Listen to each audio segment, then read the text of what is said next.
Hello বন্ধুরা, আজ গণেশ চতুর্থী, তাই সকাল সকাল স্নান করে কিন্তু আমি আর ও মিলে কিন্তু চলে যাচ্ছিলাম পিসির বাড়িতে।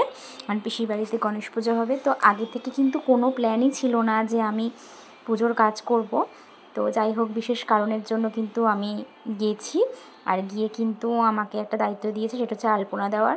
হঠাৎ করেই যে আলপনা দিতে হবে এরকম তো কোনো মেন্টালি প্রিপারেশন ছিল না।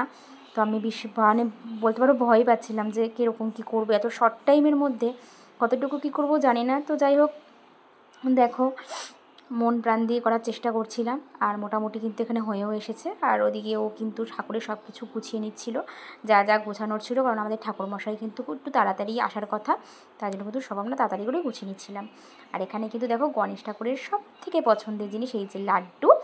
এই লাড্ডুটা কিন্তু এখন এক থালা ভর্তি করে দেওয়া হবে। এই যে দেখো, একদম এক থালা উঁচু করে দেওয়া হয়েছে। আর আমার কিন্তু এদিকে আলপনা রেডি, তো তোমরা কিন্তু কমেন্ট করে জানিও যে কেমন লাগছে। আর এখানে লাড্ডুর থালাটা যেহেতু ও গুছিয়ে দিয়েছিল, সেই জন্য কিন্তু আমি লাড্ডুর থালাটা ঠাকুরের পাশে ওখানে রেখে দিয়েছিলাম। তারপরে কিন্তু নৈবেদ্য সাজানোর ছিল, তো ও ওদিকে আমাকে ফলগুলোকে ছোটো ছোটো টুকরো করে বানিয়ে দিচ্ছিল, আর আমি কিন্তু এখানে নৈবেদ্যর পাশে পাশে গুছিয়ে দিচ্ছিলাম। তারপরে কিন্তু সময় হয়ে এসেছে, সেজন্য কিন্তু পিসি আর বর্মশাই মিলে এখানে গনুদাদাকে কিন্তু দেখো মালা পরিয়ে দিচ্ছে। আর এই যে দেখেছো, এই মালাটা দুব্বর মালা। দুব্বর মালা কিন্তু দুব্ব কিন্তু খুবই প্রিয়, তাই জন্য দেখো এখানে জবা আর গাঁদা ফুল দিয়ে কত সুন্দর মালাটা। এই যে ছোট্ট গনুদাদা, একে কিন্তু একজন হাতে বানিয়ে দিয়েছে, খুবই সুন্দর লাগছে দেখতে। আর দেখো আমাদের কিন্তু ঠাকুরের সব জোগাড় কিন্তু তৈরি হয়ে গেছে। আলপনাটাও শুকিয়ে গেছে, ভাবছিলাম যে শুকাবে কিনা।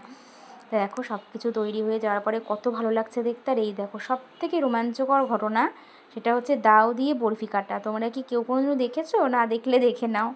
আর এই যে এখানে ও নারকেলটাকে ভেঙে নিল। আর দেখো ঠাকুরমশাই কিন্তু চলে এসেছে, আর ঠাকুরমশাই এসেই কিন্তু তাড়াতাড়ি করে পুজোর জোগাড় শুরু করে দিয়েছে। আর এখানে কিন্তু পদ্মগুলো ফোটানো ছিল না, সেই জন্য কিন্তু 3টে পদ্ম কিন্তু ঠাকুরমশাই আমাকে দিয়ে বলেছিল যে ফুটিয়ে দিতে।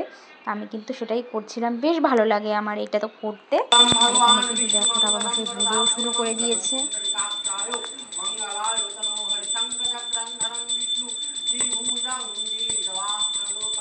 তারপরে কিন্তু এখানে অঞ্জলি দেওয়া হচ্ছে। দেখো সবাই মিলে কিন্তু ফুলগুলো আমরা ঠাকুরমশাইয়ের হাতে দিয়ে দিলাম।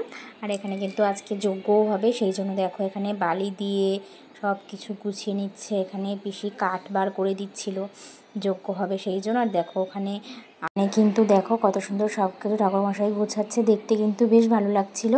আর এই দেখো যখন এই আগুনটা ধরাচ্ছিল, তখন কিন্তু যে কী ভালো লাগছিল দেখতে। আর দেখো আরতি করে কিন্তু এখানে যজ্ঞে আগুন দিল।